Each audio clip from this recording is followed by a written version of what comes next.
Excuse me. We are ready. Okay, man. Let's... Milo! Milo! Sit down. Okay. Milo. Now we're recording. Be a good boy. So, hi everyone. I know you haven't seen me in a while. It's been years since this channel has actually shown anything. So we're trying to come back. Together with me today is my friend Manolis. I know his name, I just wanted him to introduce himself, that's all. I am Spyros, as you know me, and this is Milo, my cat, who's a bit excited to be on the show as well. Yeah. So we are here in at my home. This is just a humble setup. We're just trying to do something new with Manolis to see how it goes, you know, so it's not... it's kind of experimental as well. Yeah. Yeah. I mean, it's this show we were thinking of being like a friendly discussion between us. So we don't want fancy things and setups. Yeah, it's all about content. Yeah. So we're going to be discussing what else? Street photography. Of course, yeah. Because we both love street photography, and we've got a whole line of episodes, series of episodes lined up. We're gonna talk about gears, about street photography books. We're gonna do interviews. Yeah, we're gonna do photographers. interviews. We're gonna do many things. I hope it's gonna be. Yeah, we're optimistic. It's gonna go well, I think. Well, we just want to have fun, right? Yeah, and we want to share that fun and with to you. Connect with the people. Yeah, the community. So yeah, let's go. I think it's gonna be great, man. Okay, so Seriously. how about you introduce yourself a bit to the viewers? Okay, so I'm Manolis. I am into photography the last, I can say, 10 years, almost 10 years. And the last 5 to 6 years, I am like a hardcore street photographer. I do a lot of street photography. I have traveled around, and yeah. Cool. What about you? How long have you been into? I've been doing street photography since 2012, so that's what now, 12 years. And during that time, I've also maintained streethunters.net, which is a passion of mine. It's a website about street photography. It's basically a street photography resource, which I co-founded with Andrew Swigart from the US. And Nice. You can log on, and it's all free, full of knowledge concerning street, and that's it basically. And I shoot.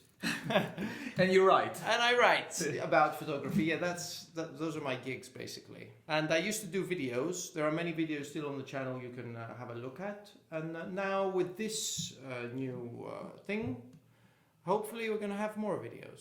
Yeah. I mean, I'm really excited, and I want to say thank you for inviting me to your channel. Yeah, don't worry about it, man. It's great to have company, and doing this together is much more fun than just being alone there, sitting and talking at the screen. It's we're gonna have a conversation. It's gonna be great, and I hope we are not so compatible in our ideas. So we have some really interesting debates. But from knowing you, I think we're compatible. And I hope it's I not think gonna be boring. we're a lot compatible. Yeah. We are very compatible. But we'll see. We'll see how it goes. So we're gonna jump into our first episode. Which is going to be, we're going to try to answer the mega ultimate question, what is street photography? Yeah. Would you like to start? First of all, you can see the evolution through the generations from street photography. For example, from fashion photography, you cannot see it. Like one picture that I will take today, maybe tomorrow someone else will take it, and you see something repeatable. But in street photography, you may see repeatable shots, but it shows you the evolution of generations. Like for example, our generation, the youngest one. That's not including me. Talking about himself. No, not me. But what I see from my friends, and for example, I see like many street photographers taking vertical shots a lot because of Instagram, because of social media, or a lot of contrast photos, And second of all, which is the most important thing, is that through street photography you can document everyday life, and the street photography shots are like historical documents that you can see after many years. Yeah. You can explain the society. You can see, because everything is changing. The city is changing. The people are changing. The frozen frames of human history. Yeah.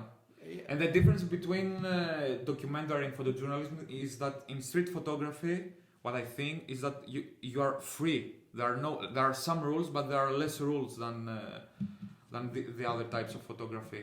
You can be artistic. You can be, you can be whatever you want. Mm-hmm. Well, as far as I'm concerned, the only rule per se for street photography is that you have to be candid.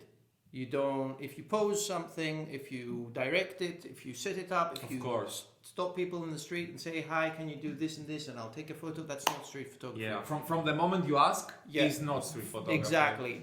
From the moment someone understands that they're your subject even, I mean, you could argue that it's no longer street photography because they're posing for you. Yeah.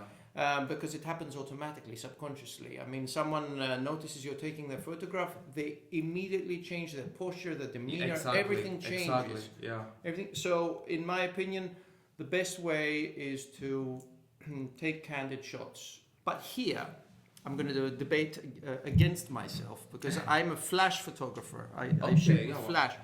So, I do take candid photos, but I startle my subjects. Not always. Most of the times my subjects don't even notice me, which is insane considering that I'm flashing them with a flash in the face. But when they do notice me for a very, very split second, I get a reaction of surprise. So is that street photography or not? Because it is street photography. It will be not street photography if the subject will recognize that you were taking shots of him, of her, or her before you take the shot, because in a way you interrupt. I think that a street photographer is should be invisible, should not interrupt the life flow, let's say, of the people around him. But don't flash street photographers intrude? They're intrusive with the light. Yeah, they are, but the shot has already been taken. You're right. The shot has already been taken. Yeah. Exactly. Light is faster than anything. What am I saying? Of course. Okay, so what about if you did that using a drone, flying around? Oh, no. No.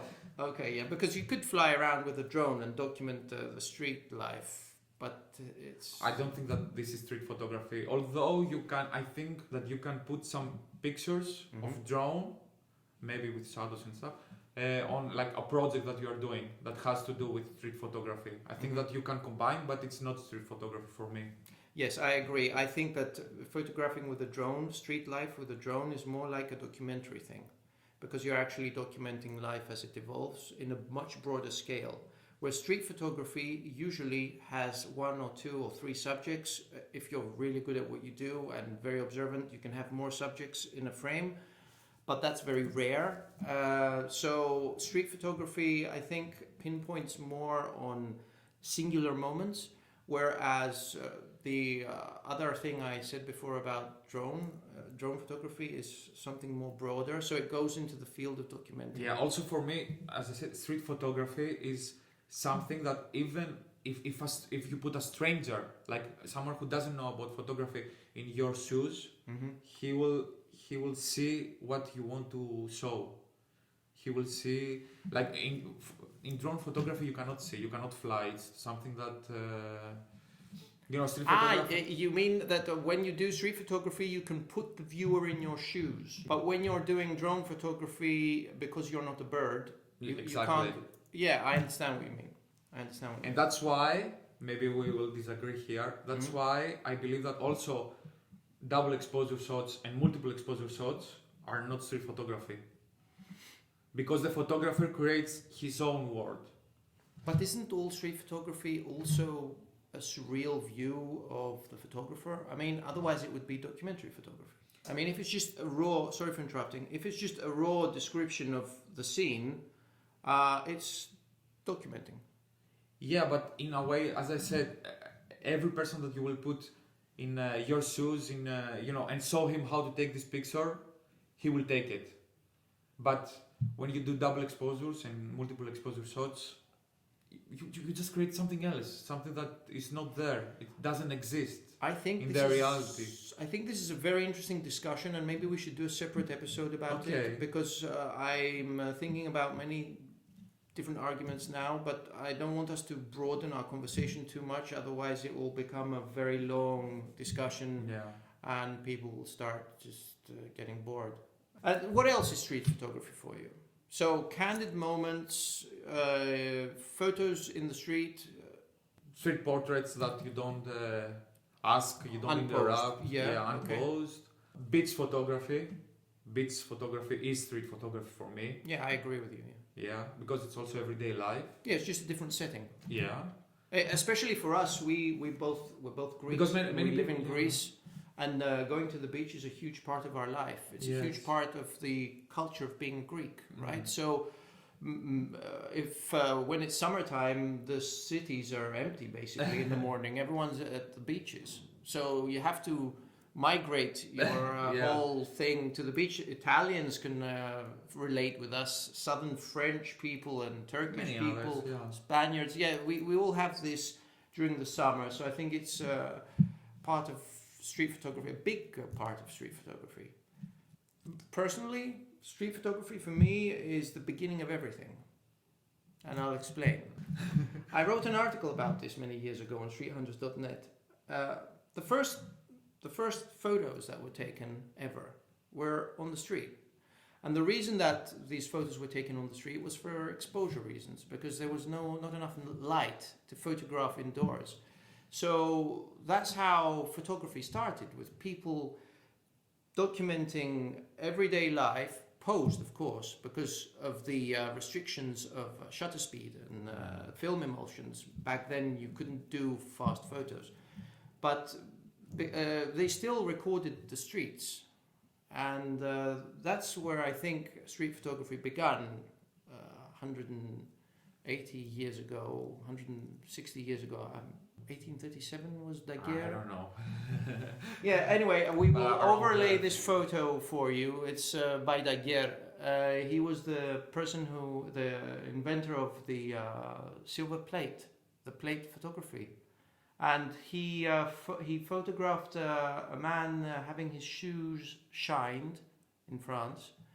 And that was the first street photograph ever made. It was a documentation of everyday life. And there was a subject in there, and it was candid. It was from a distance, but it was, it had all these elements which made it a street photograph. So for me, everything started from the streets, hence street photography. But now, because of course times have changed, cities have evolved, people have evolved, our gear has evolved tremendously. I think that what street photography is anything that's candid, anything that's shot in a setting that's uncontrolled. So, for example, anything that you can't direct yourself, anything that you can't manipulate, but you can only manipulate using your mind as a timer to properly sync and when to, so you know when to click the shutter. Other than that, anything else is not street photography. So for me, it's, as you said, completely candid, unposed, undirected scenes of fleeting moments that are captured in time and saved forever. That's what street photography is for me, and that's what makes it exciting for me. And that's why I do street photography, because I love capturing these moments. I have noticed lately that I've been getting a little bit too close. So all those things we were saying about documenting parts of history is hard to notice in some of my photos, because I'm really involved with the faces. But I see through your work and work of other photographers that photograph more composed, much more frames, composed frames, that all this thing about preserving the moment and keeping time still for a fraction of a second, all these things are very important for all photographers that are doing street at the moment. After this explanation, I want to go to the bathroom and cry. Why go to the bathroom? There's a sofa right there. No, but I totally agree with you. Ah, you do? You said Great. that's Great. a great point, yeah. So, yeah, I think there's nothing more to say at this moment, unless you want to elaborate more. Would you like to? No. I feel like I've been talking too much. No, man, come on. It's If you your want to say channel. something, if you want to say something, please go ahead. You basically... Spill the beans. Yeah. I mean, you said everything that is on my mind, and I think many people will agree with you, with us, with Cool. what we are saying. Well, if you don't agree with us, please share your ideas and your thoughts in the comments. If you agree with us, again, share your ideas and thoughts in the comments. Yeah, and like if you have ideas of what we can do on this show, please share them with us. Send us your pictures. We can talk about your pictures. We can talk about like everything, whatever idea you have. Yeah. We're open to discuss about it. So I think this was good for a first episode. Yeah. Right? Yeah. Thank you everyone for watching. Thank you so much. Stay sharp and keep shooting. And see you in the streets, guys. Bye.